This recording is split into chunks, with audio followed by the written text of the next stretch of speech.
Welcome back to Visited by Voices Live. First time in a very, very long time I've done this, so I'm sure this is going to be an incredibly creaky performance tonight. Hey to everyone out there. It always makes me feel incredibly grateful when I see that we're in double digits of people watching before we've even begun. I don't know why you show up, but you do, so thank you for that. Let's see what's going on out there right now. Mike the Fifth Beatle says he's probably asleep. He is 5 hours ahead, so I guess that makes sense. And I know he has a busy day tomorrow. So best thoughts and wishes out to Mike. And we'll catch you next time, man. Jess says he loves the thumbnail. Yeah, so I've actually had that in mind for a while, but I haven't been doing streams really. So it was kind of rolling around in my head for quite a while. No shade against anyone who would, puts like Jason or Freddy on every thumbnail or puts a cartoon version of them going as the thumbnail, but it's just not my thing. And I think it's become enough of a trope that it's fair game to poke a little good-natured fun at.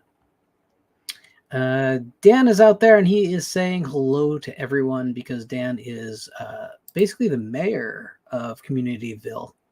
So, hey, Dan. All right, so Dan wants to start us off with a question, and it's a good question, but it's an unfortunate question. What are the best new horror films you've watched in 2023? Well, I can tell you about some great films I've seen that are from this year. Unfortunately, none of them are really horror films. And that's not a normal situation for me, especially in the last few years when there's been so much good come out of the genre. Really, since the pandemic began, it reset the genre. I felt like it did anyway. But there's been a pretty big setback so far this year. Most of what I've seen in the genre has been either forgettable or painful. I can tell you the worst thing I saw in the genre this year by far was Skinamarink, and I'm going to go out on a limb and say when I'm having a discussion like this, come the last week of December, talking about the year being recapped, Skinamarink is still going to be my least favorite film of the year. I find it hard to believe that anything would overtake it. I've stuck to my guns. I'm not going to go see the big stuff that I'm not interested in, the long-running franchises that have worn out their welcome. I'm just not going to go see them. I'm not going to put myself through that. I guess there's a chance I'm missing out on something, but I've seen Scream a bunch of times now. I've not enjoyed it since 1996. I think it's fair for me just to sit this one out. And the people who love it, they're free to love it, right? It's there for them. It's just not my thing. And if anyone who thinks that makes me less of a horror fan, okay, cool.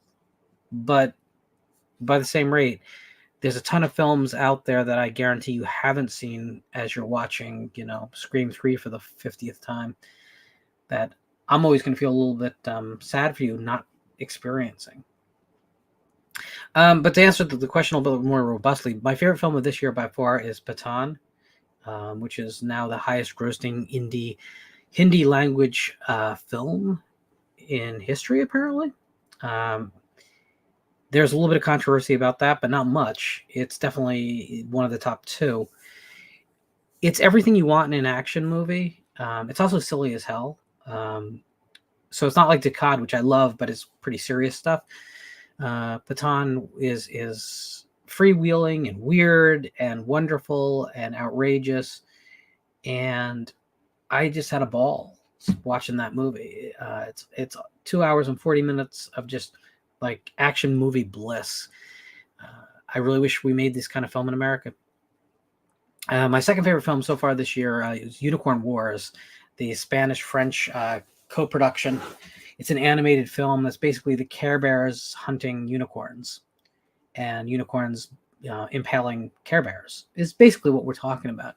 It's a bleak, nihilist film that has a lot to say about organized religion and the military, tribalism.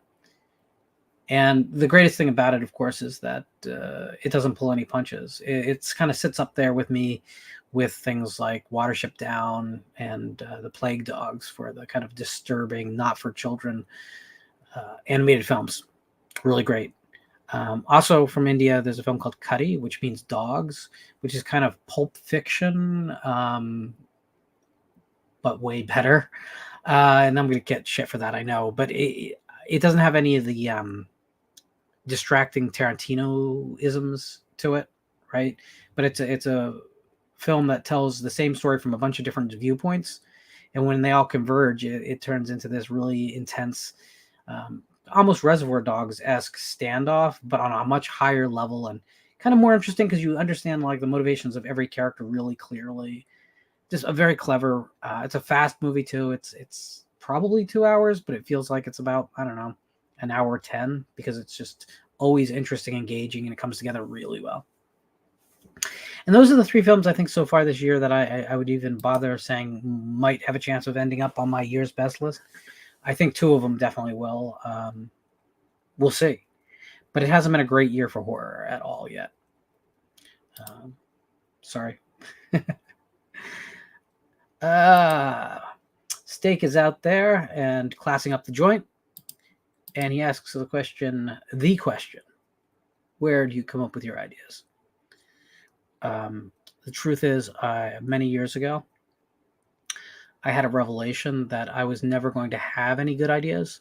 So I basically just waited until the Barnes & Noble had a signing. And I knew those are always very sparsely populated. And Barnes & Nobles, unless you're in the cafe or in the manja sections, basically is just an empty warehouse. There's books, but there's no people. So I just kidnapped a better writer, and he's been in the basement for many years now, and he's basically working towards his freedom at the point where I can write for a living. We'll think about freeing him, though. I mean, it's dangerous, though, right? Once you walk this path. Jacob asks, will we be ranking every hockey mask worn in a Friday the 13th movie or something similarly important to the genre? Well, it's either that or perhaps we'll pull up a website that has like top 50 horror films according to some magazine that has no business ranking horror films, and we'll go through them and we'll all be terribly surprised by the top 5 because they're not exactly the same on every damn list. And I can get angry when something like Don't Look Now doesn't make the list, but Child's Play does. So that'll be fun for all of us. Sam wasn't able to be with us today. She has a life full of things, but hopefully we'll get her back on here shortly, and I'll have someone to bounce off so that it's just not me rattling off nonsense into a microphone and a camera. But she asks for the top 10 Jenna Ortega performances. I haven't seen 10 Jenna Ortega performances, so that's going to be a tough list. I'm not as taken with her as a lot of people are. She's fine, but she's kind of pre-packaged like, hey, let's find that actress that we can sell to Hot Topic like Winona Ryder or Christina Ricci for this generation. Difference was that Heathers and everything Christina Ricci has ever touched is pretty brilliant, except maybe Speed Racer. And I think it's a little bit more cynical in the case of Miss Ortega, but I wish her the best. I hope someday she puts out that film that really works for me and I can become a cheerleader for. Dan is saying, I have it on good authority that Lauren will do the Wednesday TikTok dance on the season 3 premiere of Region Free. Dan's intelligence on this is going to lead us to a war over weapons of mass destruction in Iraq, I think. I think that this might be a bad call, but I'll leave that up to you guys to decide too. Swaggy is saying hello and has a cat as his profile pic, which of course immediately means that he's on the right side of the law tonight. Deligo says, well, look at what we have here. We have a 50-year-old pasty, white, bald, overweight man talking into a camera. That's what we got. Dave says, hello, Lauren. Well, hello, sir. How are you? A lot of people are saying hello to each other. The Great Orc is out there supping up to all of the community. Okay. Dan is saying watch Holy Spider, which I have access to that movie. There's also there's a limited edition physical release of that coming up very shortly, I think. I intend to. I just haven't got there, man. I know you're a cheerleader for that flick. And is also agreeing that's been a slower year thus far in comparison to the last few. In everything but, I guess, Amityville films that cannot track their lineage back to a real movie. Yeah, I guess it has been a much slower. Ghost says if you don't like Scream 6, you hate horror. Lol. I could live with that. I love feeling things, and I just don't feel things with those movies. So if that means I hate horror, then I hate horror. Ben Grimm says Infinity Pool was good. I mean, I'm gonna get in trouble with this, but good is the word I'd use. I wouldn't use great. The younger Cronenberg is not yet there for me, and I know he is for a lot of you guys, but I feel like something's missing, and I don't know exactly what it is. I'd like to say that eventually he'll figure it out and make that film that blows me away like his dad's entire catalog. But so far that has not happened for me. Jacob is saying is the Infinity Pool is the only horror film he's liked this year. Jung-Yi was a solid genre film. Everything else is mediocre or bad. Yeah, I mean, it's early. I'm hoping that good stuff is right around the corner. And I'm hoping, too, that people will open their eyes up beyond just the big releases. I think this is going to be a year where that's very important. And this chat is moving very fast, guys. I have to... Okay. So Dan is agreeing that Infinity Pool is great. We did have more home runs at this point compared to previous years. Deligo says he loved Infinity Pool. Dan has the pre-order, the Blu-ray of Unicorn Wars pre-ordered. Dude, you're gonna love it. It's there's definitely teddy bear penis in the first 5 minutes of that movie. That's what I'm saying. A lot of people saying hello because we love each other and we're glad to have found each other. I had cadaver gum stitched in my mouth. She's not lying. That's a thing that happened. And Jess apparently only has private questions for me at this time. Well, you can ask them. I don't think I'll answer them if they're that private. La. Here we go. Ben Grimm is saying, speaking of Rishi, the new Yellow Jack season starts this weekend. It's television, so that means that I'm not going to do any of that until after I retire. Then I'm going to watch all the television series that you guys keep telling me I have to watch, but I'm not going to do it till then. Sam says, easier recovery this time. Should be back talking in a few more days. Well, you always have a chair at this table. You know that.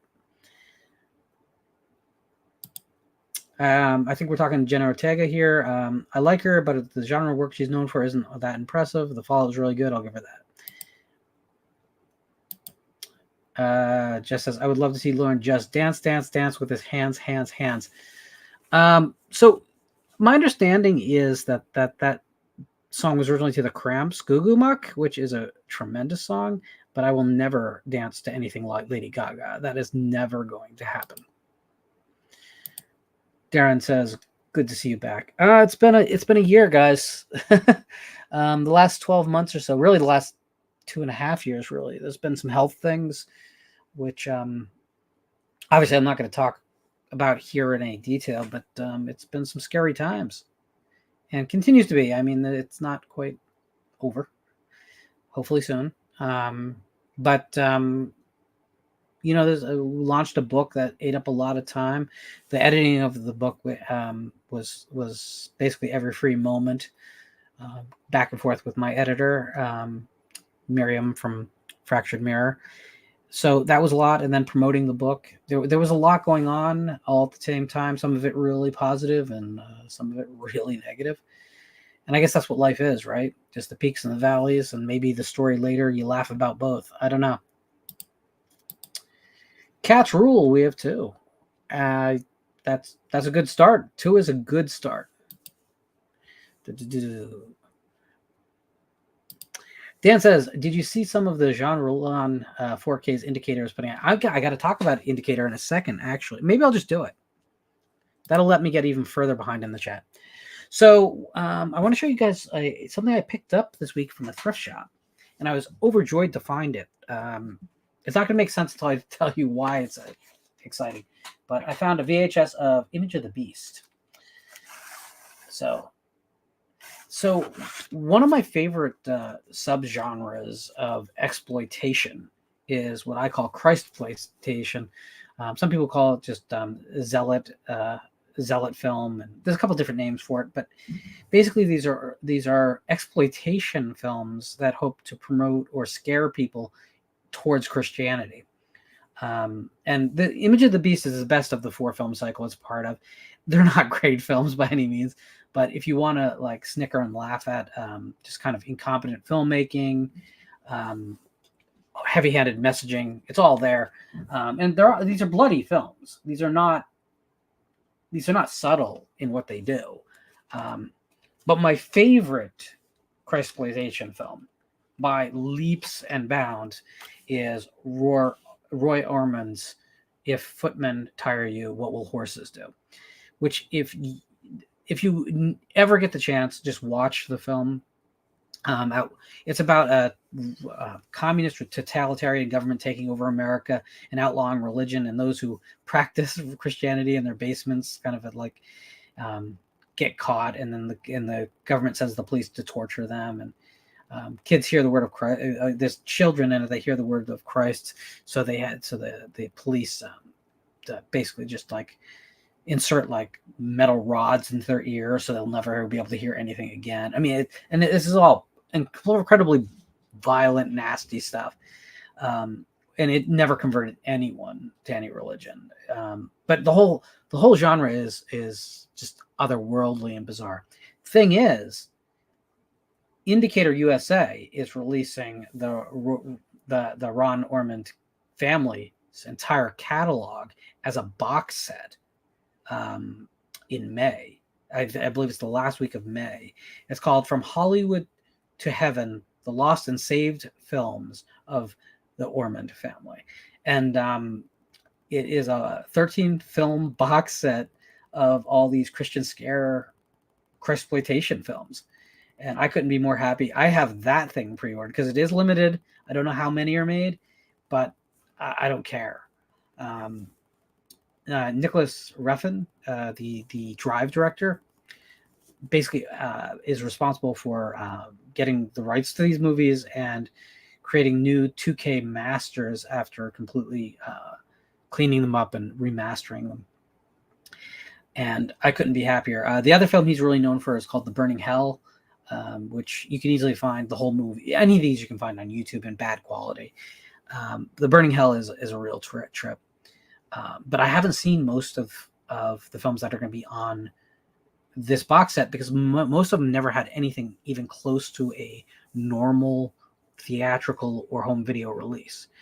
A few did, but most did not. A lot of them were privately pressed onto VHS and distributed through churches to be played at church events, which is hilarious. These are incredibly violent, nasty movies, but because of their message, it was okay, I guess.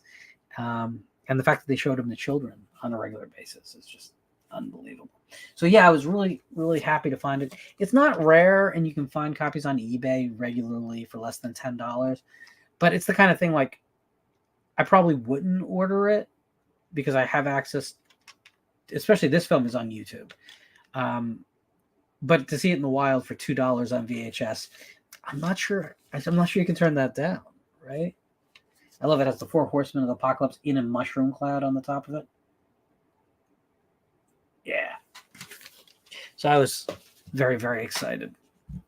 All right, let's see what we got going on here in the chat. So Dan is saying that Brandon is great, but he does have ways to go to match his dad. I wish I could feel that way. I remember talking to Jay the Stingray about him quite a while back, and Jay's, I think, grown into quite a fan. And I just can't quite get there. Jacob is saying, I mean, he isn't his pops, but he's good. Possessor in particular. Sam saying that's a much different teddy bear picture than I remember. It is, Sam. It's good. Unicorn Wars is what it says it is. But my favorite section of it is when the teddy bears eat they find these Dayglow inchworms, and they eat them, and they start having bad LSD trips, and then they start vomiting it out because their bodies can't handle it. It's amazing. Just not a kid's film at all. And that's even without all the sexual stuff that happens in the movie.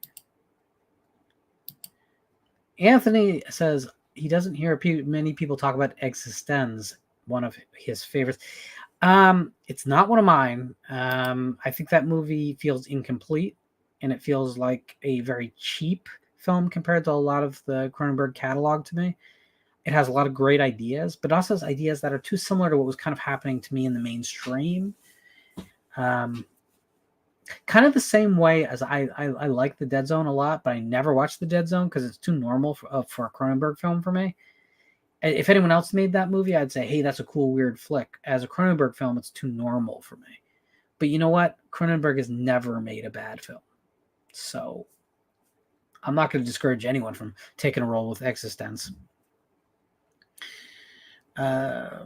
Jacob is talking about antiviral had a cold reception upon release, but is being reevaluated. I'm happy about that. Yeah, we just got to be careful about reevaluating stuff. Sometimes if you do it too early, it's more of a gut reaction to what came later being more positively received, right? Sometimes I think that our initial reactions are the best reactions. Other times I've grown to really love things that I didn't like on first blush. So it's case by case, but I don't know. Again, I'm open, and I'm going to see everything he puts out until he really shits the bed. But so far there hasn't been, not just a home run. There really hasn't been he hasn't really made contact with me yet, you know? Dan is saying, we had a good rollout of indie horror films getting wider than normal releases. Winnie the Pooh, Blood and Honey isn't for everyone, but it's amazing something that can make it. It is, and I'll watch that eventually. I'll be honest, the slasher thing is just not where my head is at the moment. I don't know. Really, what I'd love right now is I'm in the mood for a new wave of monster movies. I don't mean kaiju movies. I mean monster movies. It seems like that's a real rarity these days. That just like, hey, there's a monster in this town and it does, horrible things to this group of people. And we just don't really get that often anymore, it feels like. And I think that's what I'm missing. I think that's what I want. Because I grew up with monster movies, more than horror movies. And I'd like to get a regular diet of those in a modern sense today. So if you're hearing me, Hollywood, that's what I want you to kick out there. Did I see the final season of The Kingdom last year? I did not. I like both the first two seasons from forever ago. But I also think I was in a place when I was really receptive to those. I haven't revisited them in a very, very long time. I'm sure at some point I will check it out. Ben is asking, what's my favorite erotic thriller Skinamax movie? I didn't grow up with cable, um, and by the time I had access to cable, I was much more of a hitting up the video stores, and I really, even after I had cable, I was not a cable guy. I rented some things as a young man that I'm probably not that proud of, but yeah, no, I don't have a name of one. Nah, sorry. Dan says, I don't think Lauren has ever talked erotic thrillers. I mean, I guess there's things like Dress to Kill that I love, but that's not what you're talking about, is it? Dan says that's a great find, Lauren. It is, again, not terribly rare or expensive to find, but just to see it out in the wild, it's too cool. Jacob says The Fourth Man by Verhoeven is a contender for best erotic thriller. That's not including neo-noirs like The Last. I do like The Last Seduction, but I wouldn't consider that really an erotic thriller. Truly, like,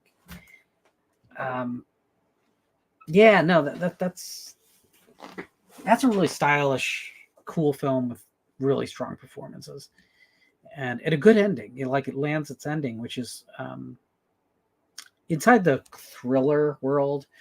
I find really, really, really rare that the ending satisfies me compared to the build-up, because those movies are basically, the intent is just to create a lot more intensity as it goes along and make the situation more and more complex.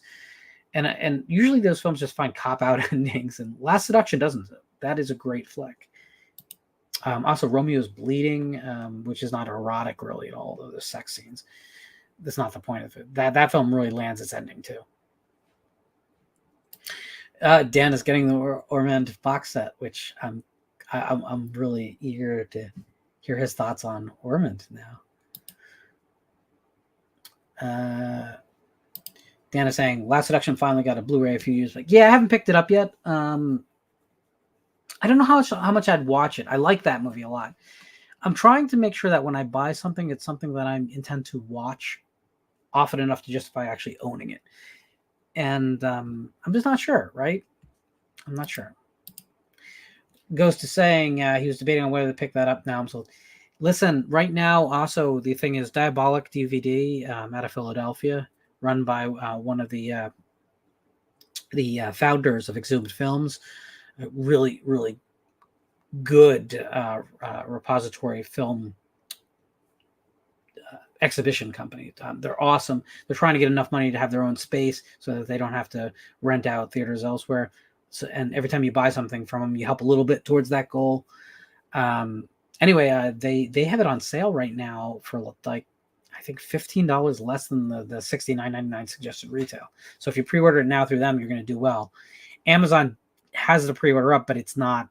You got to be careful with limited editions. You can order from Amazon, and they might cancel your order if they did not receive enough to fill their orders.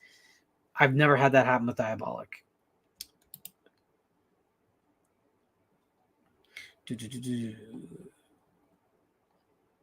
Dan is saying, it's fine, Dave. It's a Scream movie. We put up a review. That's more than you'll ever get out of me on it.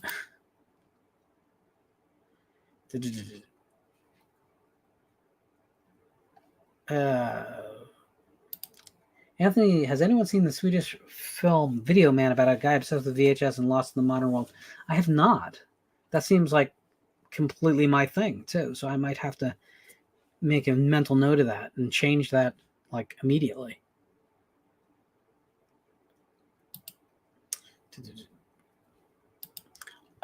Ben, I was not even aware there was a Last Seduction too.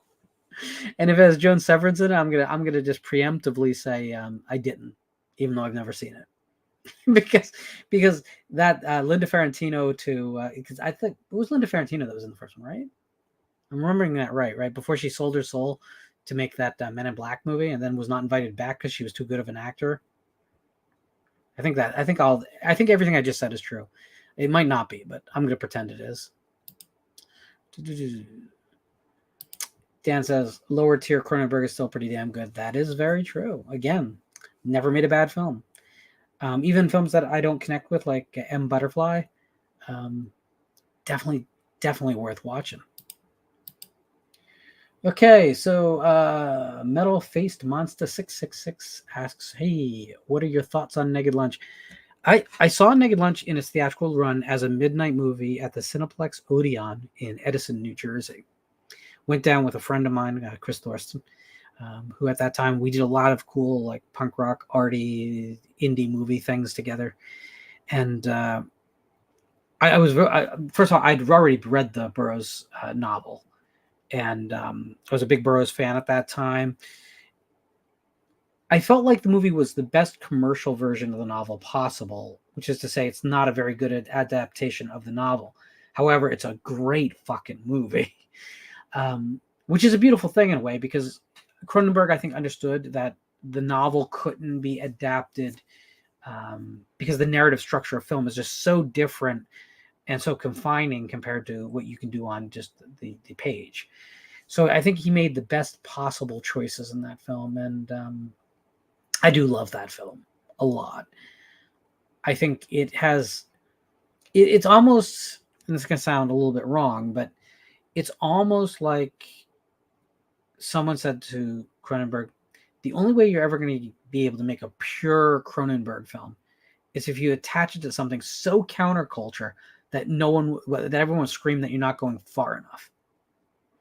And that allowed him the freedom to make something as just strange, beautiful, off-putting at times, but always endlessly compelling.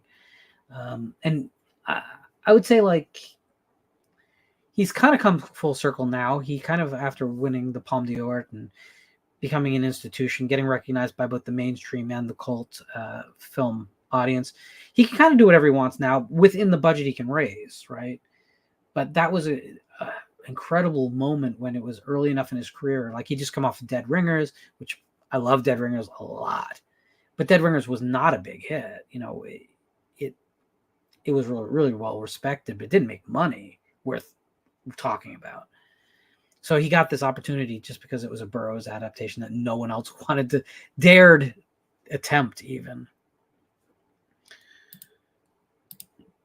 Yeah, Jacob said, I didn't even know I was thinking. Maybe it isn't. Maybe he's playing us. I don't know. Dave's asked, what are your thoughts on 2000's Frequency with Dennis Quaid? It's one of my favorite time travel movies. Plus, I'm a huge New York Mets fan. I don't think I've seen it because it's not ringing any bells. The title seems like something maybe I have a foggy memory of, but I remember. If I did see it, I remember nothing about the movie. I'm going to add that to my list. I'm not huge on time travel, to be honest with you, but I can shut off my brain enough to enjoy it if it's really well done. I, again, my problem is I don't like when they try and close the loop on time travel movies because it never works. That's a logic problem that they just can't get around.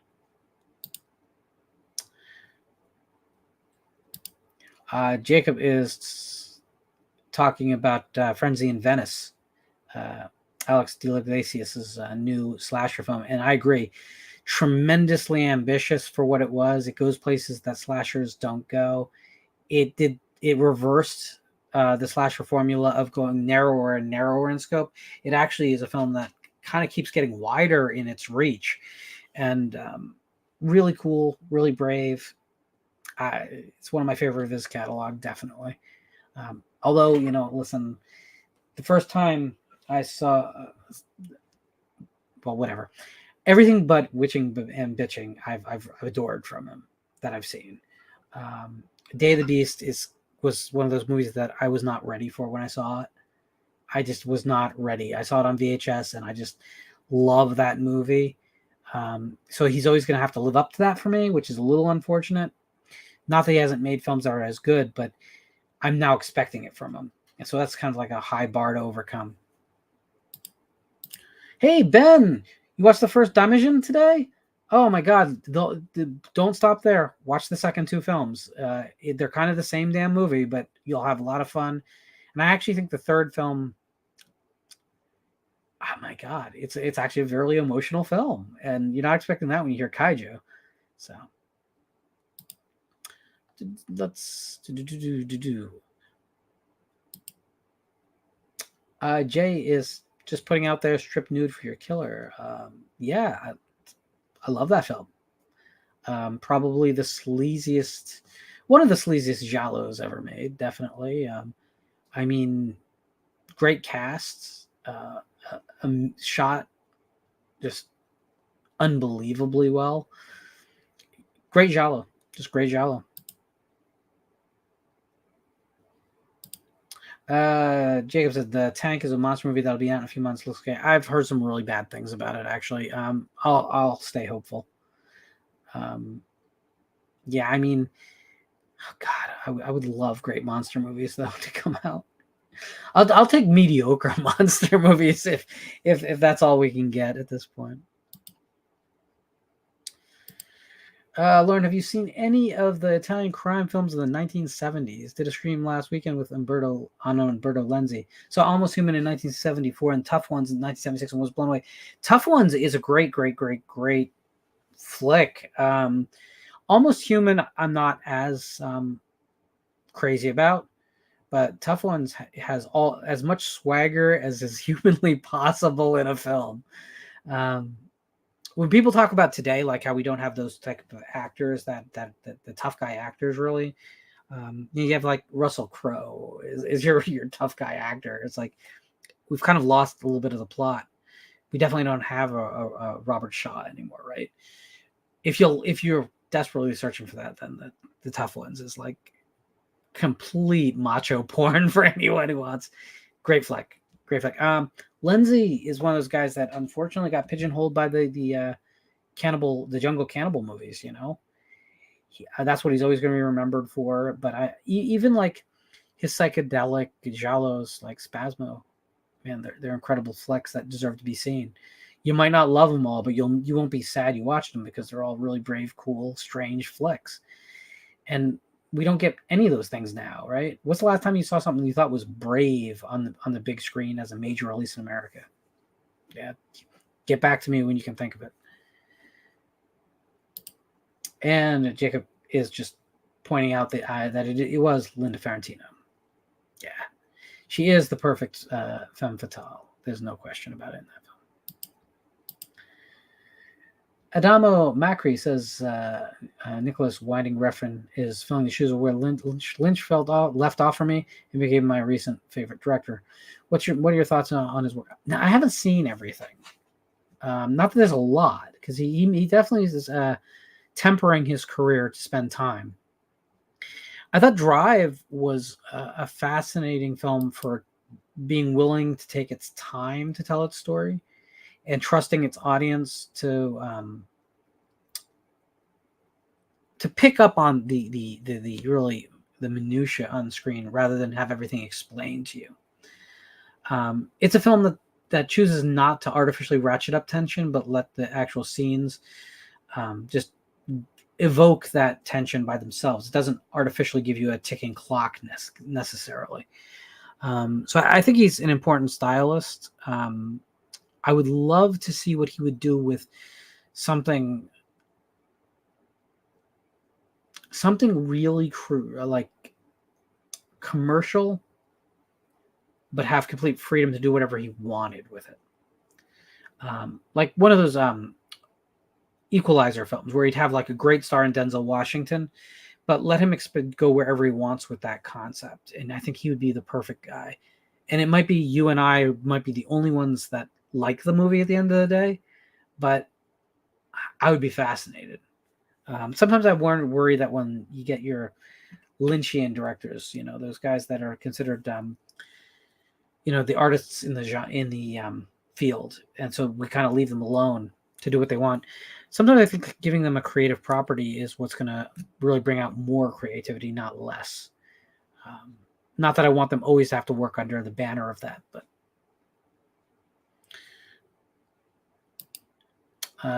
Ben is saying, watch The Shout recently with a young John Hurt and Tim Curry. Very stylist 70s horror about a guy who can kill with his abnormal death tell. Who cocks John Hurt? I haven't seen The Shout.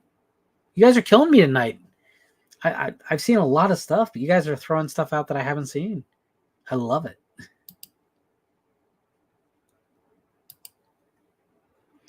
Dan is saying he grabbed the Violent Street set from Severin, Darren.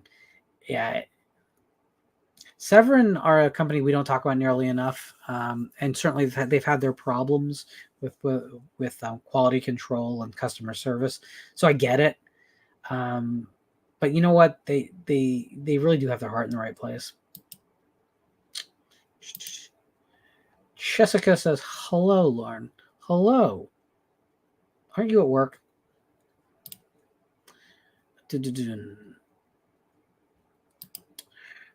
Big Slick Anything and Everything says Triple Cross with Ashley Lawrence was a decent erotic thriller. Now, this is one that I haven't seen that I'm not going to change anything about. The erotic thriller thing is just not my thing, I guess, really. I like women. I like the women a lot, but I don't know. When I sit down to watch a movie, I'm looking for something else, I guess, at that time.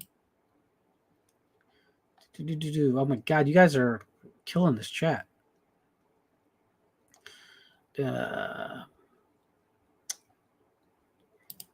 Jeff, how are you, man? He says, what's up?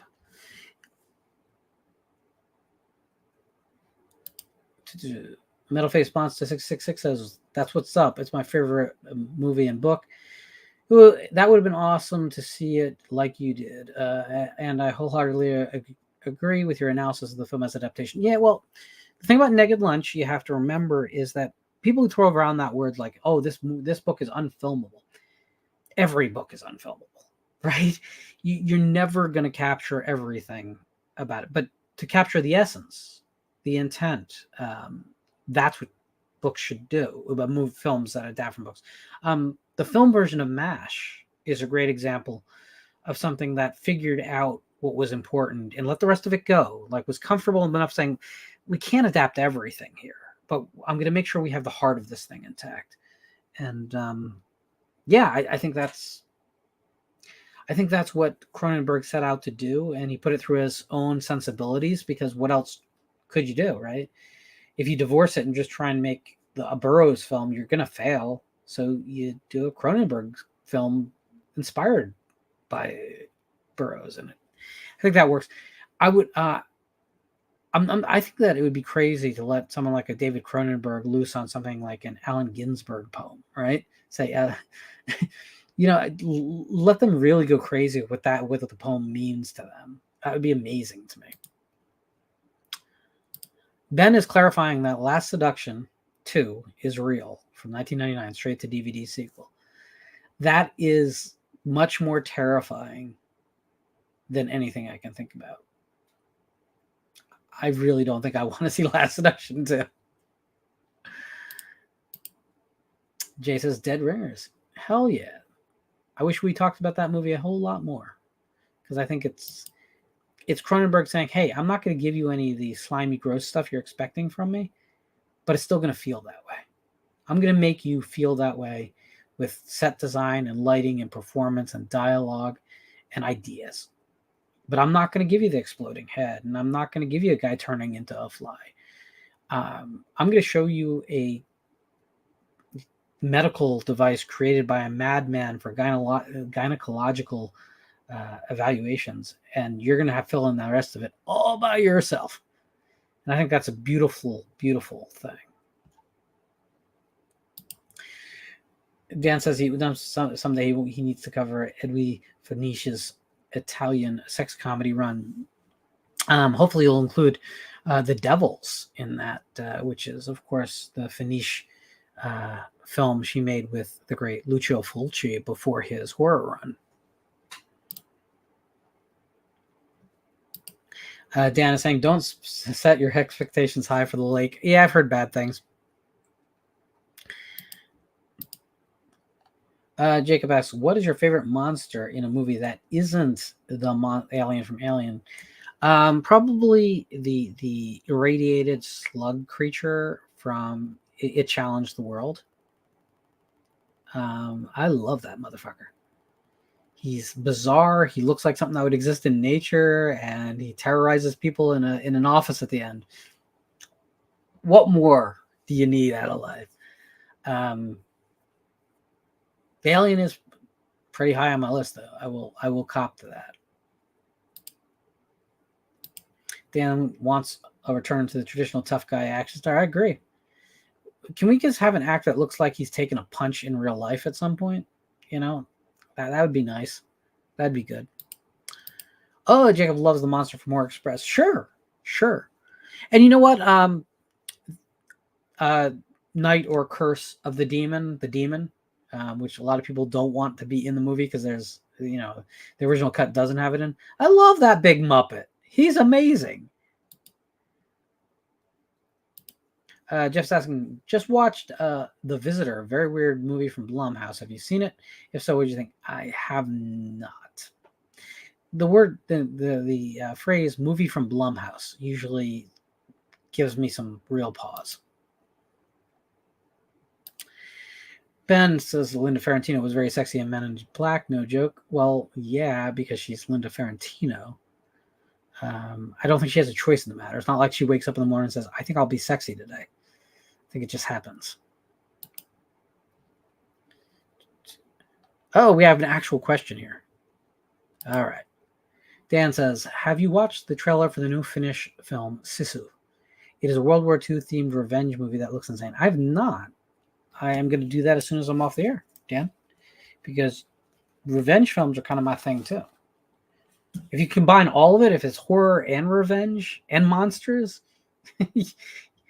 man, I'll pretty much cut off a finger if you make that movie,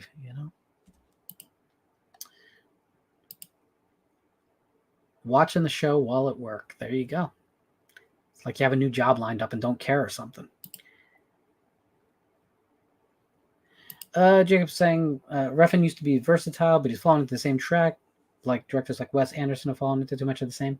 Again, I haven't seen enough to really know. I think he's a really talented visual storyteller, and I like the fact that he trusts his audience so much. But again, I haven't really followed. And Wes Anderson is a guy I never was. I don't know. I think to me, Wes Anderson is one of those like Tarantino in a way, kind of a self-fetishist, whereas he's just so into making Wes Anderson movies that if you didn't completely love him walking through the door, you're probably not going to love it walking out the door. So,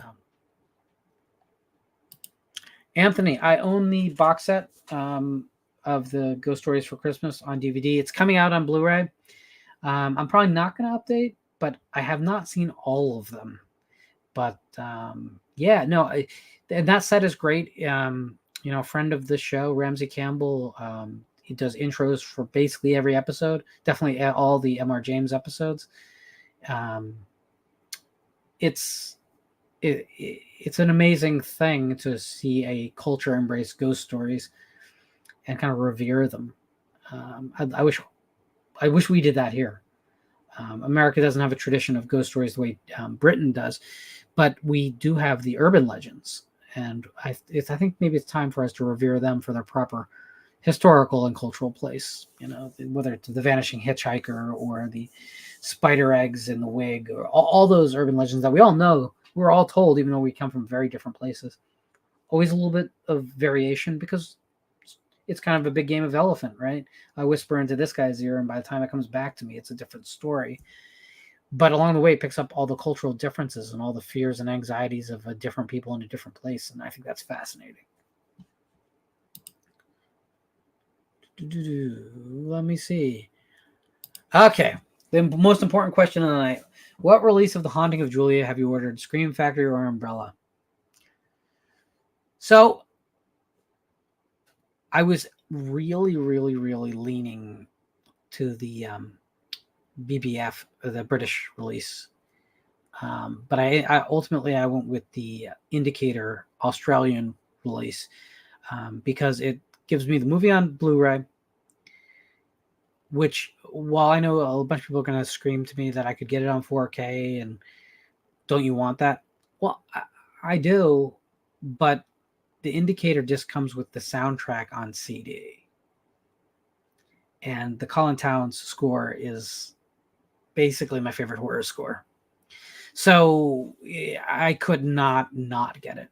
I probably will not pick up the Scream Factory. I'm not a big fan of the company. I think they play it way too safe, and Their quality control is horrific, and they've screwed up some releases that, I mean, it would have cost nothing to do right, you know? So I don't know. I don't know. I'm just glad that we're getting all these releases. I love the fact that a fan made it happen. You know, that's really inspiring. If you don't follow Memories of Haunting of Julia on Twitter, you should, because that guy is doing amazing work and is responsible for that, for all these releases and the new 2K transfer, which is. Dan is saying he loves that Monsters Wolf and it challenged the world. Yeah, definitely. Jacob is talking about Curse of the Demon or Night of the Demon and saying Tournay hated it being there, but I can't imagine the movie any other way. I've seen it both ways. It works great both ways. But I love the Muppet Monster. I love that demon. It's so cool. If you haven't seen Curse of the Demon or Night of the Demon, depending on which side of the Atlantic you're on watching this, you just cut me off right now and just go watch it right now. It's like not just a horror classic. It is a brilliant film. It is one of the most complete film experiences you'll ever have. And the ending is just unbelievably clever. It's so good. It's so good, in fact, that even if you think you know nothing about the film, if you know Rocky Horror Picture Show, you know something about the film, because Dana Andrews said Ruins gave him the blanking on the lyrics, but we reference Curse of the Demon in Rocky Horror, and that should at least, I don't know, tickle your interests. Jacob says he can't stand Tarantino. Jackie Brown, Pulp Fiction, and Kill Bill Volume 2 are good. The rest is I'm really just a Reservoir Dogs fan. I understand what he brings to the table, but it's a little bit too much of his own ass for me. And by the way, like Natural Born Killers is my second favorite film of all time. But if I have his screenplay that Stone worked from, and a lot of it's there, but it doesn't feel like Natural Born Killers at all. It feels like a Tarantino film. And what Stone did is elevate something so far. It's just amazing. Okay, here we go. Dan says, any teases for Region Free Season 3 tonight? I don't have any teases for Region Free Season 3. I'll discuss it a little bit if you guys want me to. I felt a lot of us felt it was really important that the community have a central show to rally around, and Sausage Factory and then Region Free kind of filled that space for a lot of years, decades. In fact, we haven't had that for the last 9 months, and I felt that we as a community have lost a little bit of our connection. So a while back, there was an attempt to get something new off the ground, and like anything, you put enough cooks in a kitchen, you're not going to end up with the best meal. So that attempt fell apart, and through no fault, of the intentions of everyone. I think everyone wanted to create a fun, cool, good show, but it became very clear at a certain point that if we were going to really have something happen, we had to have someone just take charge of it and do it. And after a couple months of inaction, Dan and I were just talking about the need for a central show, a central panel show, for the whole community to kind of rally around and come together. You can do what you're doing right now. You can all talk in the chat about whatever you want while the show is going on. It's a meeting place with a bunch of talking heads talking about shit, right? About that we love. So I approached Piz about taking on a third season of the show. He has a lot on his plate, and so I'm going to be show running the third season of Region Free. And there's a lot of work in front of us. You might think that there's not much to it, but there's a lot more than just push and go and it being done. What I can promise you is if you loved Sausage Factory and Region Free, We're going to honor that legacy. There will be some very familiar faces on the show. There will be some new faces on the show. There'll be an opportunity for people who want to be involved with the show to come on board. It's a monthly show on the 13th of every month for 2 hours. Not going to be shorter than 2 hours, and it's not going to be any longer than 2 hours. For 2 hours every month, we're going to come together as a community, and we're going to have the best goddamn time we can talking about the stuff we love. That's what Region Free Season 3 is all about. Now, the very important thing is, though, it is going to be on a new channel. So your existing subscription to Region Free, do not unsubscribe, okay? But that will not give you your new episodes. You're going to need to go and join the new channel to get the new episodes. The old episodes will not be archived on the new channel either, so that it's only going to be for the new season onward.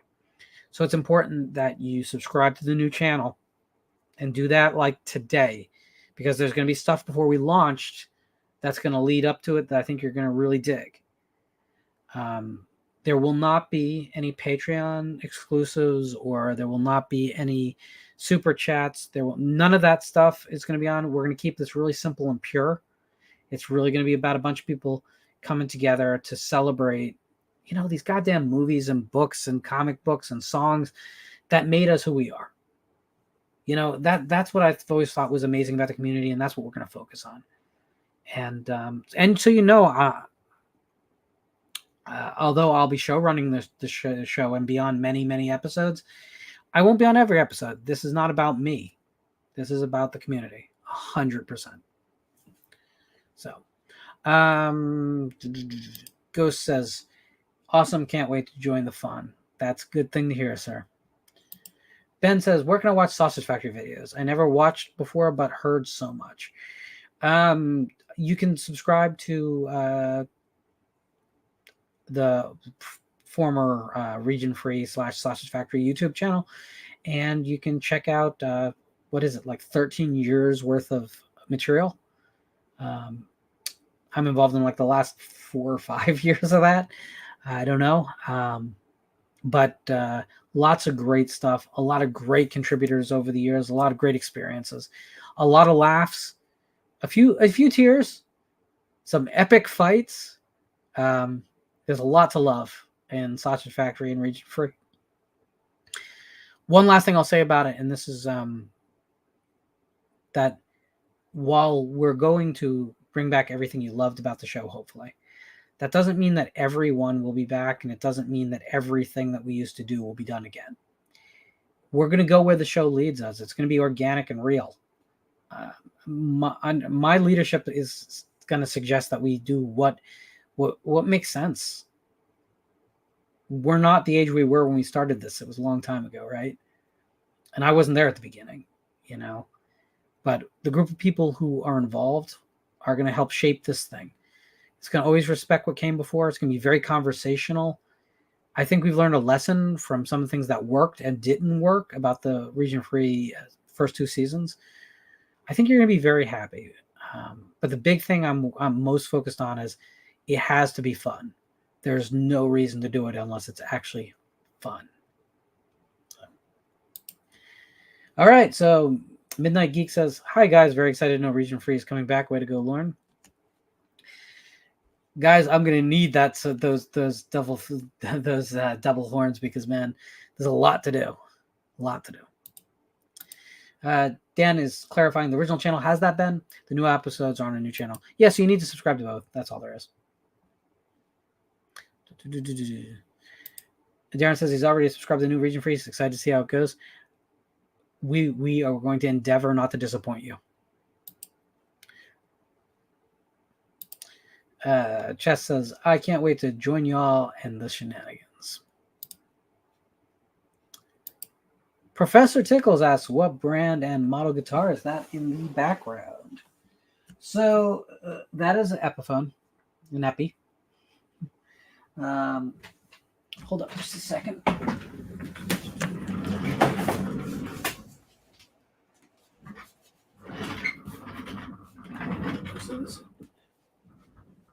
So this is, and I can't focus. My Bride of Frankenstein Epi. It's not an expensive guitar, and it's not tuned clearly. But she's beautiful, right? Is that not one of the most beautiful things you've ever seen in your life? I think it is. I'm just gonna put her here for right now.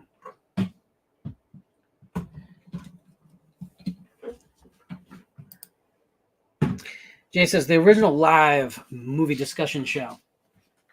If it's not the original, I don't know what is. I don't really want it to fall. Dan says it's going to be a blast. He does not mean that we're going to explode. Work, another OG Sausage Factory panelist says, preach, Jay. Dan says, Lauren, can you drop a direct link for people to the new channel? I could, but so could you, Dan. You lazy guy. Come on, do it. Deli Ghost says, when's the new season debuting? That probably is the most important question, isn't it? Takes the smartest man in the chat to ask it. We are premiering on Saturday, May 13th. Again, it'll be on the 13th of every month, 8 o'clock on the new channel for 2 hours. I think 2 hours is the perfect time. Cliff, don't worry. Dan is about to post it for you. Professor Tickle says that guitar is beautiful. It is a beautiful, beautiful skinned guitar. It's not. It's custom. It's not something you can buy off the shelf. You can't order it. It is skinned. Not a great sounding guitar, honestly. My guitar of choice is my Jackson Monarch. If you don't, Jackson is just kind of, to my mind, the most stable guitar on the market at a price. Like, obviously, when you get up to the pro models, it's different. But I also have my cheap ass Fender Squier, right? Which Squier, it can keep a tone. It's a great learning guitar. It's a great guitar to just bash around with and play. If you're trying to figure out a song, this is a great guitar to use because for those of you who play, I mean, movement on the neck is everything, especially when you're trying to figure out something that you're not certain of. And the Monarch is really great about this too. I'm a smaller guy. If you've seen me in real life, I'm 5'5", right? So, and yeah, everything's proportional, unfortunately. It means I have kind of smaller hands compared to a lot of people. So some of like I have a acoustic Yamaha over there, and that's hard for me because the neck is so thick. And especially when you're trying to figure something out and you're kind of concentrating on your position of your fingers, the last thing you need is to be stretching fingers over the frets. Like, it's better when you can just actually lay them on top and play around to find, especially half notes and dead notes. It makes a difference. I am not a good player, by the way. Let's see. Wow, it's gotten away from me again, hasn't it? Lol, no wrench, but you can copy and paste the link to the new channel. Dan, just like post it up in the chat. So yep, Ghost, May 13th is the date. Big Slicks, anything and everything says I be missing region free. Thank you for the update.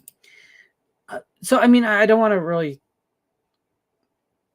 I don't want to go crazy about this, but I missed it. I missed you guys, to be honest with you. And life takes some turns. Like I said, this year was really crazy. I mean,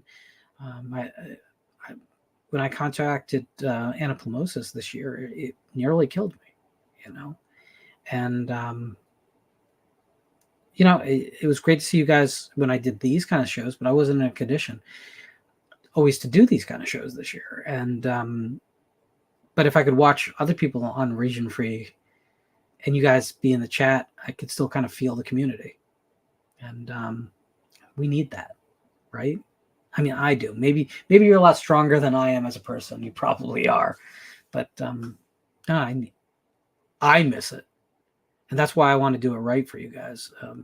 It will not be visited by voices. It will be region free. It'll just be a new region free. Piz won't be hosting most episodes. He might appear at some point. We don't know. The seat's always open for him, right? But he has a lot on his plate. But I don't think that we should let that stop us as a community from having a home. And Region Free and Sausage Factory before that always felt like home base. And I think 9 months is too long. Well, it'll be closer to a year by the time we actually get back together.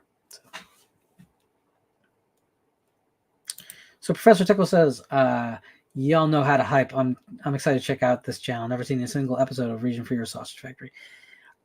There's a lot to enjoy there. There's a lot to enjoy. It's a great group of people. Jacob says, I've noticed that Ted White Jason is no longer standing before. He's out in the garage. He probably will not be returning. However, you look over my head, over my bald head, you'll see that Uber Jason has begun his residence. Right now, he is just a bust. But in time, Uber Jason is probably going to occupy a very, very familiar place. And that's kind of where my headspace is at. I love the final chapter. The poster's still on the wall right there, and it's not going anywhere. But I got to tell you, like, the slasher thing is no longer as close to my heart as a lot of stuff that probably doesn't get talked about nearly as often. And so it just felt right to do something different.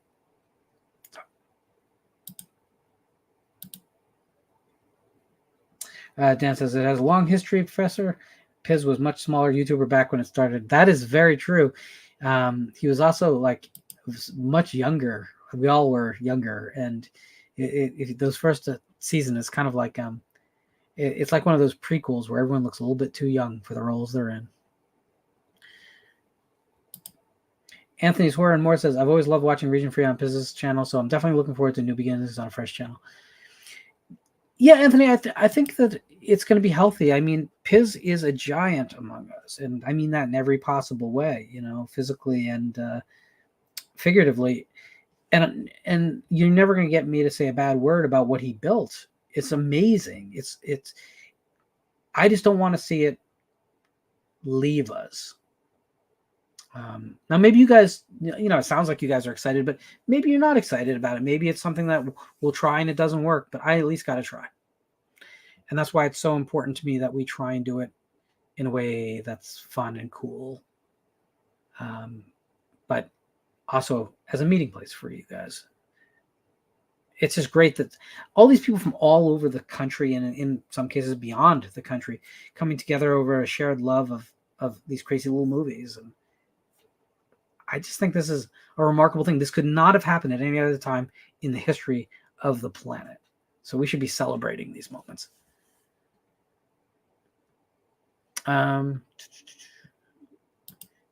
says, the Region Free Twitter is the same, just FYI. Yeah, we were able to migrate that. So that is still the same. There's going to be a decent amount of, promo material and announcements on the Twitter. So if you don't follow the Twitter, you definitely should. Chess asks, how many guitars you got? 6. These are the ones that are within arm's reach. There's I have another Jackson that was given to me. It's a Dinky, which is it's basically a travel guitar, but it's great because it's smaller, so it's actually good for me. But it has some problems maintaining tone that I have to either fix myself or have fixed. The saddle is definitely a little extreme on it. But I love Jackson as a company. It was an amazing gift.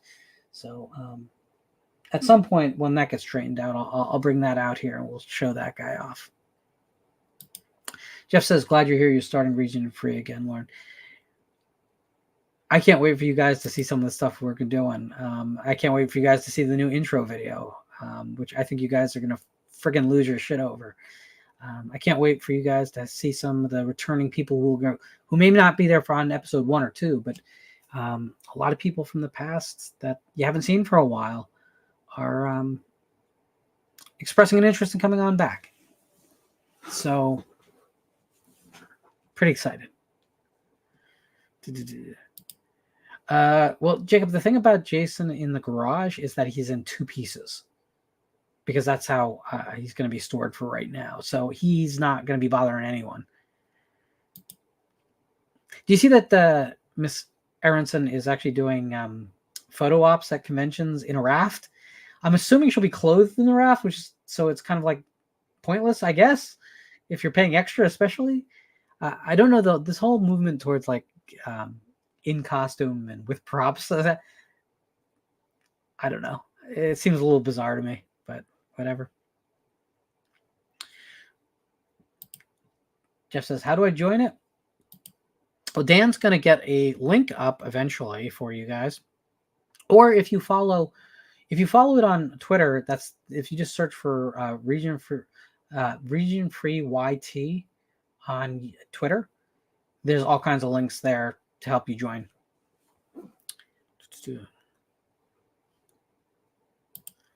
Dan says, I'm working on shooting something at an infamous Hollywood location. I might know something about that, and it's very exciting.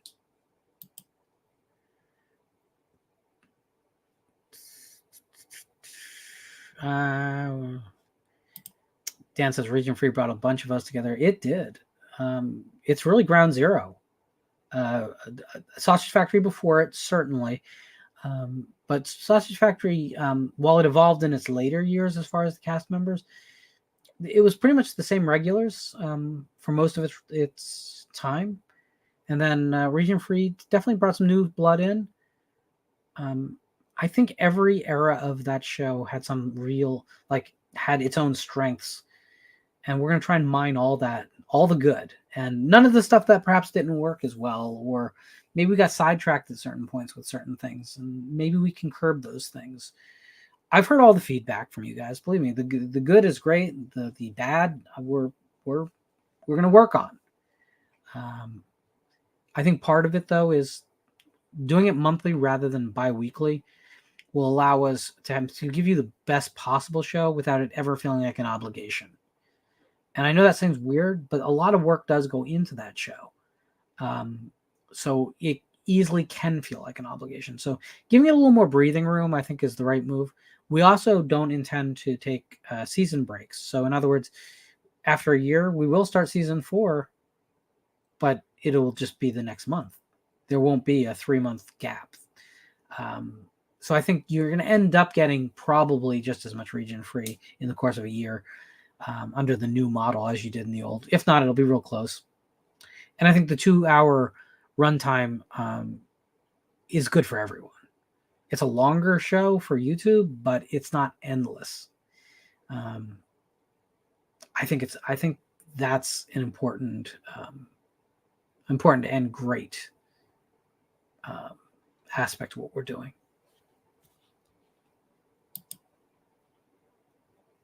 Dan, I don't know. I didn't see it.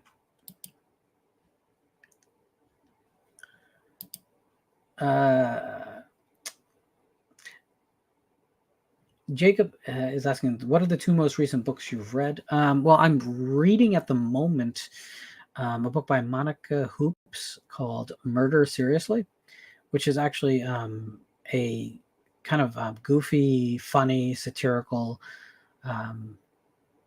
murder mystery book, kind of like the Gregory MacDonald Fletch novels. And then I'm reading a book on Hiroshima that is creatively titled Hiroshima. I've read a bunch of books on Hiroshima at this point. I'm kind of really fascinated. It's from a very unique point of view, which is it basically is a bunch of interviews with survivors telling their stories from it. And the fact that we're talking about survivors of Hiroshima, is kind of like amazing, because we tend to think of it like everything got vaporized, in the whole city, and that's not what happened at all. I think our fears of nuclear war are appropriately exaggerated. Like, I wouldn't want them not to be exaggerated because it's such a dire thing, but it's not quite what the movies show you, right? So it's not The Day After, and it's not Miracle Mile. I love me some Miracle Mile though. Now someone's going to come up here and tell me there was a Miracle Mile too, with Joan Crawford or something in it, and I'm just going to lose my shit.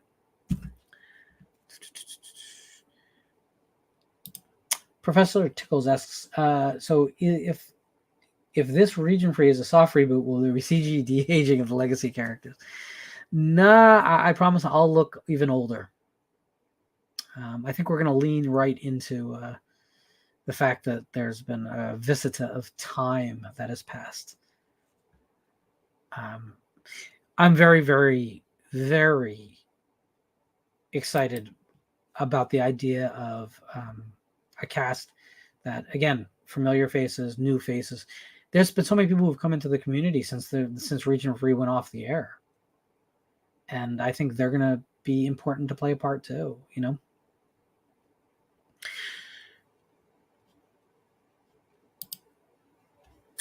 Ghost says, I demand the return of Raiho. Anything is possible.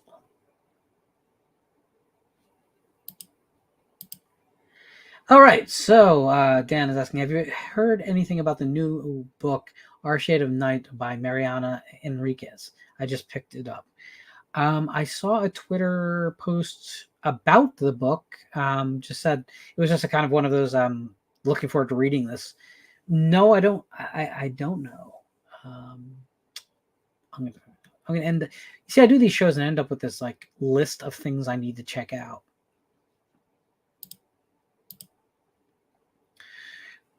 Big Slick Anything and Everything says region free and everyone involved has inspired me to start adding horror content to my channel. That is, you see, this is why Sausage Factory region free, to a much lesser extent, my channel and Christian's channel and all these other cats. If we do nothing else right, but get other people willing to put themselves out there and express themselves, or take an existing channel and add their thoughts about the stuff that we love, we've won, man. Because this shouldn't be about me or Dan or anyone.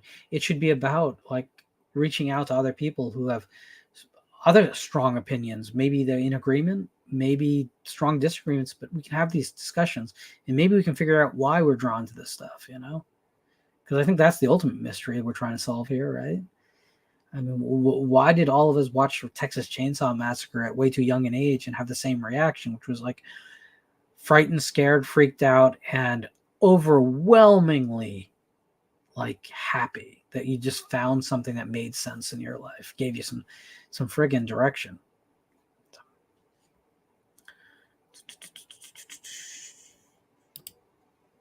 Lauren, for some reason, it's not letting me post a link. Do you guys see my next post? I don't think we do, Dan. So nothing would be worse than me stopping, grabbing the link, and posting it here, and you guys watching me like click, click, click on a computer screen, right? What I'll tell you what I will do though, because I think this might be pretty easy to.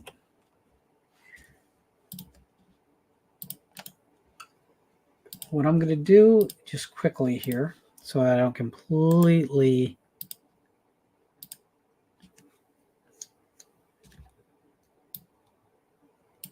Oh, it's not letting me. It's not letting me post a link either. I wonder if that's a new thing, Dan. So if you go to YouTube, what you're looking for is all caps @RegionFreeYT. And that will give you the Twitter account, and all the links you need are there. Okay. Dan is saying we all hope to see Raiho again. Yeah, we do.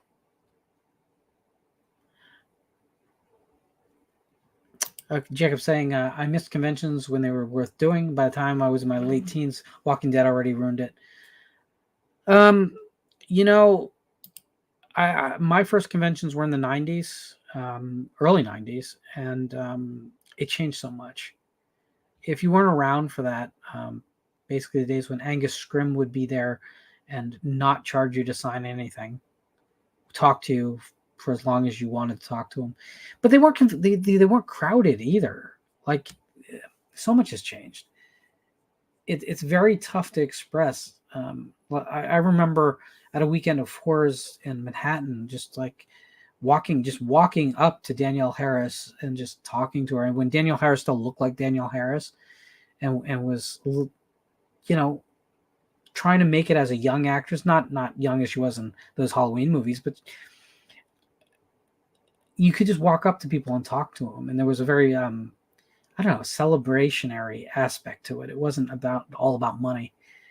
But yeah, it's all about money now and the charging for everything. And not that I don't love conventions still, but I do miss those old days of, when conventions were a lot more about the fans and not about what you could buy. But whatever. Basically, most conventions are now big hot topic showrooms.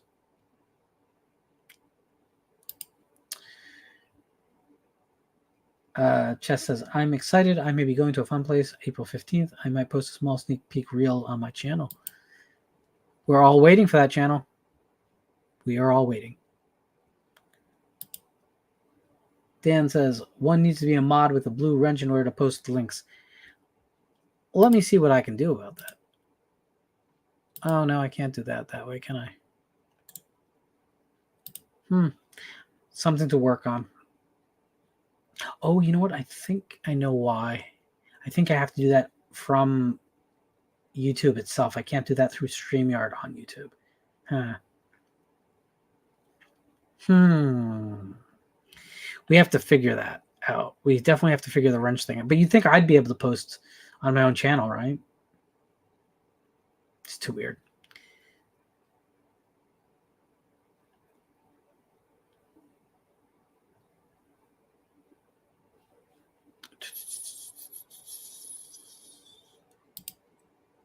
We can get that long-haired, non-bearded Dan.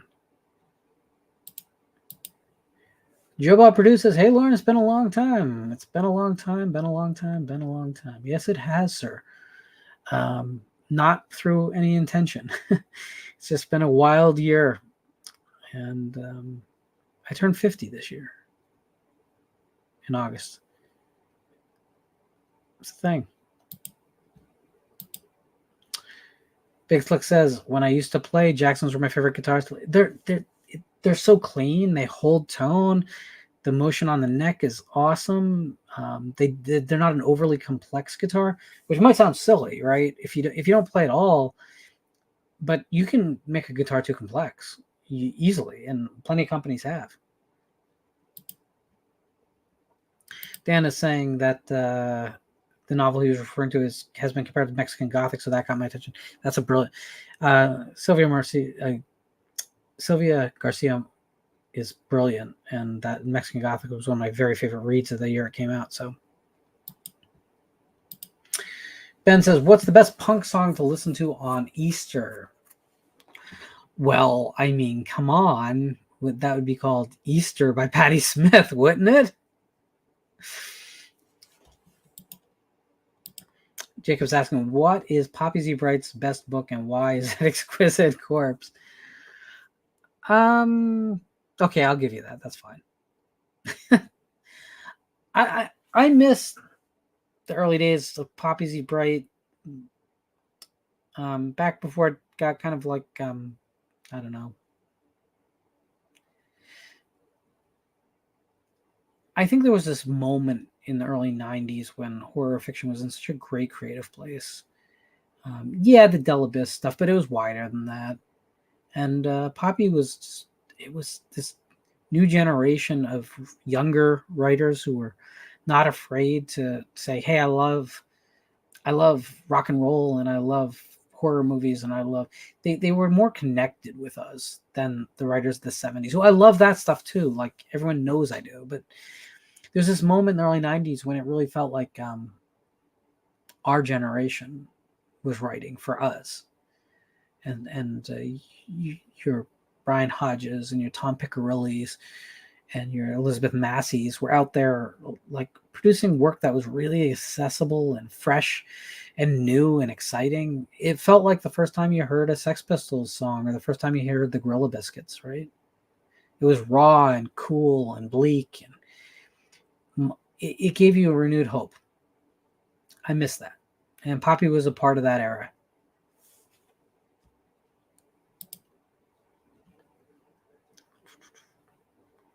Aha. If you follow this link to the Twitter, just cut and paste it from the chat, join the Twitter for the Region Free, and then if you look at any of the recent posts, they'll all lead you inextricably to the new Region Free page. Post a link. There it is. I see your link. I see it, Lon. Dan says he started going to cons in '94. That's pretty close, I would say. I might have been a year earlier or so. Ben asks, what do you think about Chat GPT and it being used to author books? So most publishers have added to their submission pages that they will not accept AI written books or even AI assisted books, which is what a lot of authors are saying. Their books are assisted. It is a slippery slope because, so does that mean like writers shouldn't be allowed to use Gramercy, for instance, which cleans up their writing but doesn't invent anything necessarily? I don't know. I don't know where that line is. We're in uncharted territories. I'm not interested in reading an AI created horror novel because the horror experience is so tied into the human experience, right? And I'm also not interested in using it as a writer because I don't want an asterisk next to my name in the Hall of Fame, you know? But yeah, I mean, it's definitely going to be a thing we're going to hear more and more about, I think. And I think that in a way, it probably is the modern equivalent of the V.C. Andrews thing, whereas V.C. Andrews died, the publisher owned the name of the pseudonym, so continued to produce books under that name to this day. There's seriously about 30 writers who have been V.C. Andrews now. So maybe it's the modern equivalent of that in a way, but at least that stuff is still being crafted by human hands. Maybe I'm an old man sitting on the porch in my underwear with a shotgun telling the kids to get off my lawn, but it doesn't feel right to me.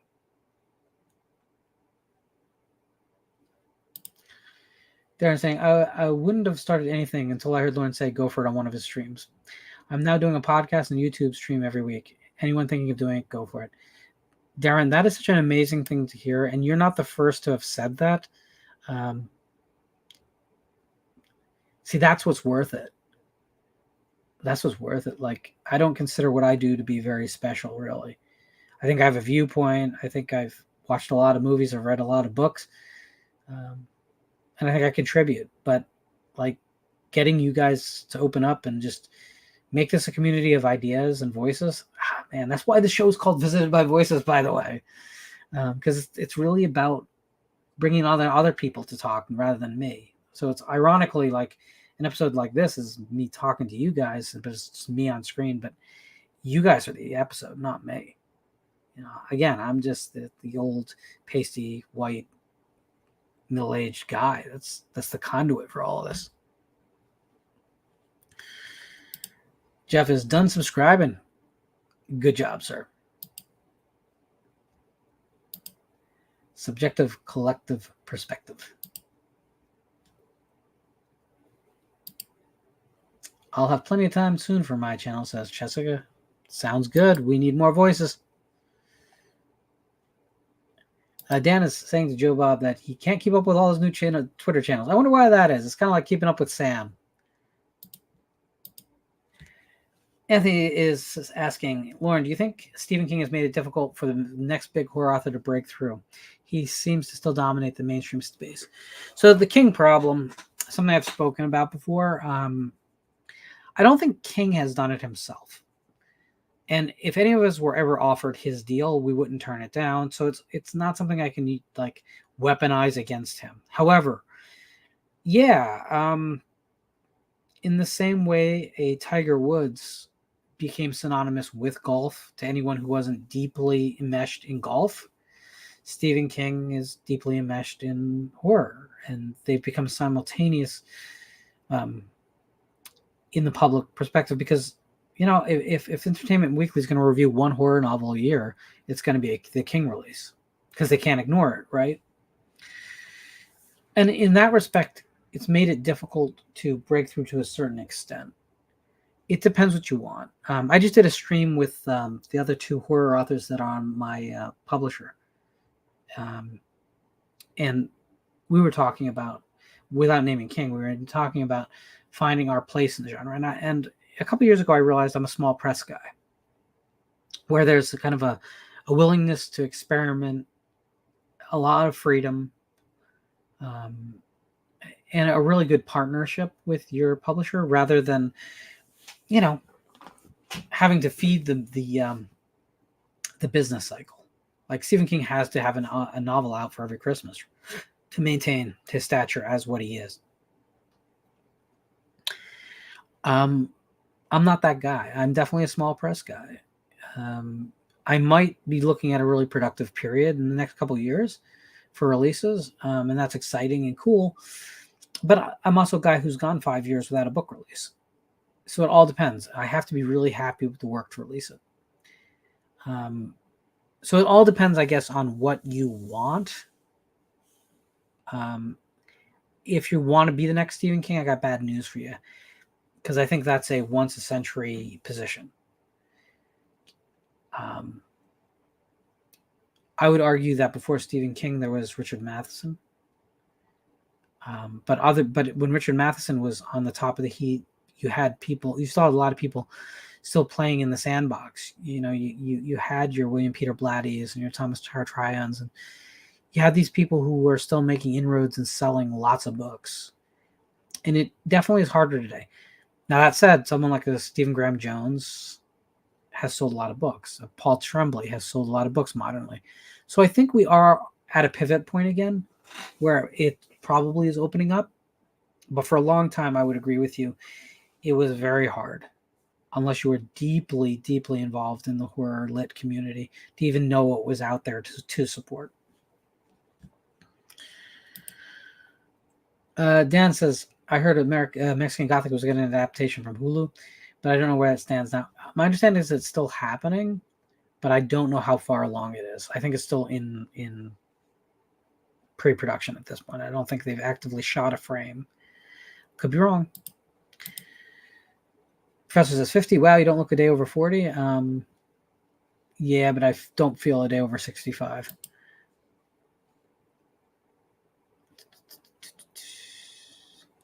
Dan says early 90s was a great period in horror literature. It's a crime some of those names aren't celebrated by the masses. Yeah.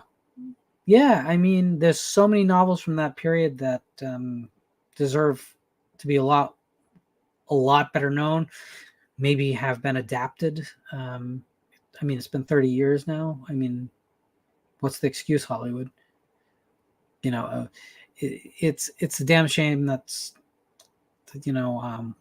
Wire Mesh Mothers by Elizabeth Massey hasn't been turned into a movie, because you guys would lose your crap over it. It's that good, if it was done right. Jay is clarifying it's in the YouTube studio. That's how you can add wrenches. I got to add some wrenches. Jeff is saying, Lauren, what is that poster behind you? Depends which poster you're talking about. Immediately behind me here is one of my very favorite films. It is Game Over, the Ashwin Saravanan slasher film, but it's a really creative slasher, starring the great Taapsee Pannu. This is a made-for-cable River's Edge ripoff called Slipping into Darkness that I love and I think is one of the greatest hidden gems of the modern horror era. Further over this way, that right there is actually one of the screen-used maps of the Hellfest Park. It's the pamphlet that folds out into the map. And below that is actually, that is the, well, behind the cassette tapes, that is also from Hellfest. That is the original photo booth photos that our main character and her boyfriend take. Those are the those are all of them that were produced for the production, except for two. I've given two strips away from that, both to people that people know in the community, but I'm not going to name them. Jay says, you don't look a day over 48. Thank you, sir. Thank you.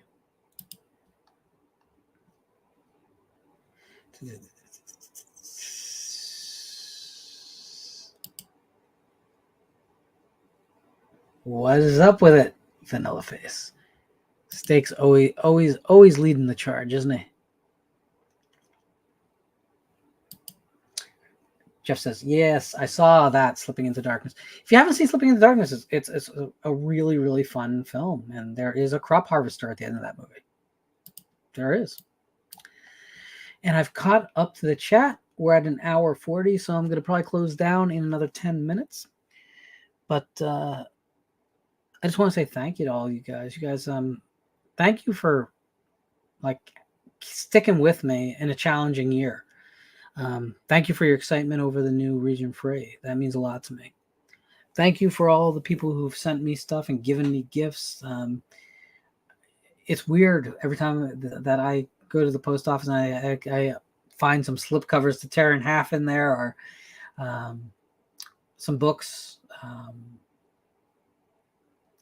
couple. I mean, even just the Twitter messages. All that means the world to me. It really does. And that's why I think this community is worth making sure it endures. And that's kind of why we're bringing back the other show. That's why I want to get back into the groove on this show. There may be a slight hiccup next month because I do have a thing coming up. But my intention is to do my part. All I'm asking of you guys is to do yours. Also, I wanted to point out that if you're out in your checkout lanes at your supermarkets, this is amazing. And again, gifts are wonderful things. I mean, if you had to sum up my life in one picture, that might be it.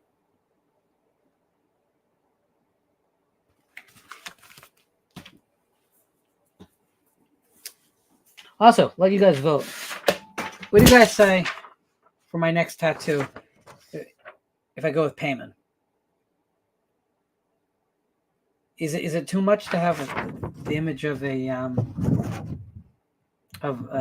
canonical Christian demon on my body? Is that a bit much? Because I'm really thinking about doing it. And it's a big piece, so it's going to be a long, long sit. I don't know.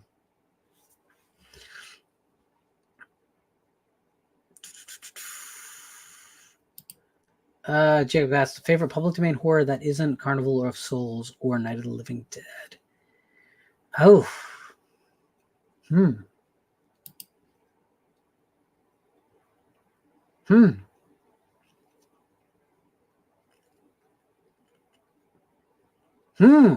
I don't know. Can I get back to you on that? A lot of things are coming out of the public domain that were once believed to be in the public domain. As streaming has really helped a lot of content owners to go through what they own and figure it out. A lot of that's getting straightened out. So a lot of things that were only in public domain because no one was really sure it wasn't are getting through the courts. They're getting their ownerships back. So I don't even know exactly what I don't know what's in the public domain anymore. It used to be like we used to think that things like the Seven Doors of Death cut of the Beyond was in the public domain, but now we know that it's definitely not. I don't know.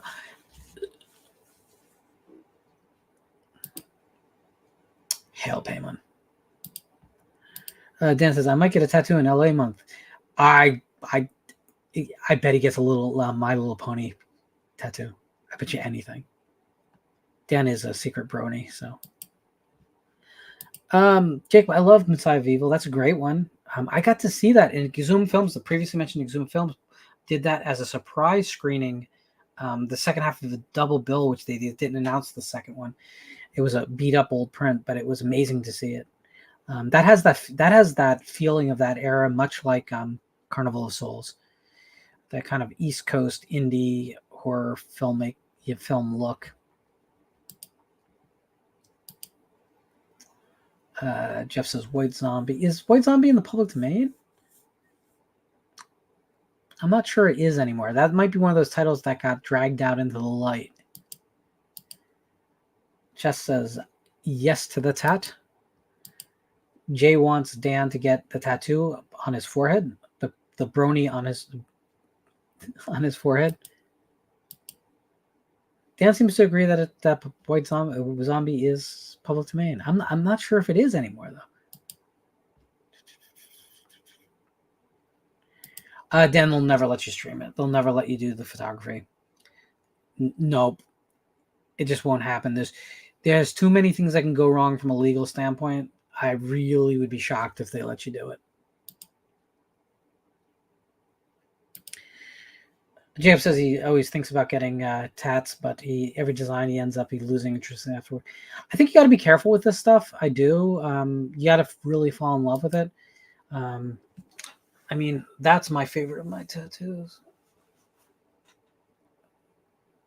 Although I love my Empty Man tattoo as well. A lot. I don't know. But you got to make sure it matters to you and you love it. That's definitely true. Chess is getting her two-headed cow tattoo soon. And the great Christian Hannah Horror says The Haunting of Julia better be good. Getting closer to that release date. Haunting of Julia is not merely good. It is the scariest film ever made. It is an amazing piece of work with the best score in horror cinema history. It has an amazing Mia Farrow performance, which is her best performance in a genre. It's like way better than Rosemary's Baby. It is a film that has one of the most uncompromising third acts in cinema history. It has some of the best written dialogue, which is pulled right out of the Peter Straub novel it's based on. You're in. I'm jealousy, Christian. If I could see that film for the first time again, I would do that in a heartbeat. Heartbeat. People saying, "Hey, Christian."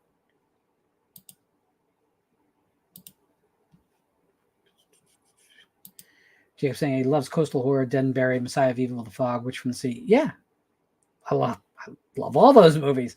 Witch from the Sea maybe a little bit less than the others, but The Fog is my favorite John Carpenter film, so that probably says a lot, right? That gets you that kind of coastal horror, that New England ghost story, that Lovecraftian like strangeness. It's all there. It's all there. A little bit of Nathaniel Hawthorne, even a little bit of Robert Chambers in there. The Fog is like people need to start respecting The Fog.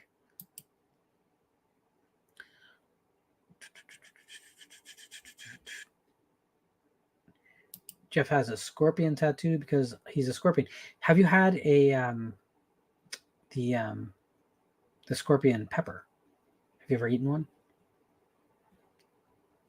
I'm going to recommend it because I'm an asshole, but you really shouldn't do it. The Trinidad scorpion.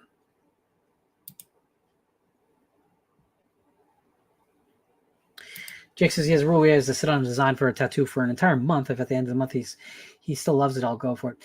I had this tattoo design of this. It was it was cartoonish, but it wasn't like a cartoon, right? It was like a print cartoon of a chipmunk holding a revolver, and the revolver was a regular size revolver, right? It wasn't like a chipmunk size revolver. It was a regular, so he's holding on to it. And I loved it for a long time, but I did fall out of love with it right before I was going to get it. So, final question. Favorite upcoming Blu-ray release?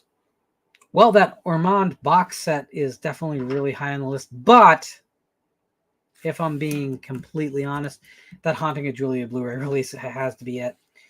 But as a close runner-up, 88 Films US is releasing Taxi Hunter to Blu-ray. If you haven't seen Taxi Hunter, it's kind of the Hong Kong version of Falling Down. But it stars the great Anthony Wong, who you know from Untold Story and Ebola Syndrome. And oh my God, I own it on VCD. I love that movie to death. I never thought I was going to see the light of day in any good digital format. So good. If you love trashy Cat 3 exploitation flicks from Hong Kong's golden era of exploitation, which is about, I don't know, 88 to 2001 or so, you need Taxi Hunter. It is fucking phenomenal. Jacob says, I'm a guess Haunting of Julia, and I'd agree with that choice. Yeah. Dan is saying Taxi Hunter, yes. I got that pre-order through Diabolic as well. Anthony says, why is it not coming up? And he says, got a Sam Trick or Treat tattoo, one of my favorite films, so no regrets. Nah, make sure you love this stuff. That's the only rules, right? Don't pick something off the wall that you don't love. Oh, that kind of looks cool. No, make sure it's something you love. Dan says Calamity of Snakes is coming as well. Yes, it is. There's a lot of great stuff, actually. It's like as physical media is dying, they're getting to the point of all the stuff I want finally. But yeah, Centipede Horror is coming on Blu-ray. Think about that. Centipede Horror. I love that movie. I mean, Janet J and I did commentary on Cemetery Horror for the Region Free Patreon back in the day. Maybe it might be time to release some of that stuff. Maybe that should be in our future too, to get you guys warmed up. I don't know. We'll have to work that out. No, Steak. It is not Taxi Driver. It is Taxi Hunter. They're very different movies. There is no Anthony Wong Chow Chow in Taxi Driver. Imagine you had a Mr. Pipes tattoo. That'd be ironic since you love cats. Yeah, I'm down. I've always thought of maybe getting one of the Watership Down rabbits, like the rabbit here and then the black rabbit of death, like flying over him. I thought that would be kind of. I can't. My arms are obviously taken, so that's not good. The other thing I want is I want the Game Over tattoo right here, which I'm really edging towards that being the next, because while I really do want Payman, the name might be appropriate because I might have to really pay them on to get a tattoo that large and that long of a set. So we might go with something smaller in the short term. All right, guys. I'm calling it a night. There's been a lot of you in here. This chat has been amazing. I wasn't sure after having been gone for so long if it was going to play for you guys. You know, I'm glad it did. It's good to see all of you. We'll do this again real soon. And we'll get Sam back in here so it's not just me and a cat rattling off to you. And in the meantime, just have the best time of your life. Maybe go see that John Wick movie, but bring a pillow and a pair of comfy slippers because it's like 8 hours long or something. And we'll see you soon.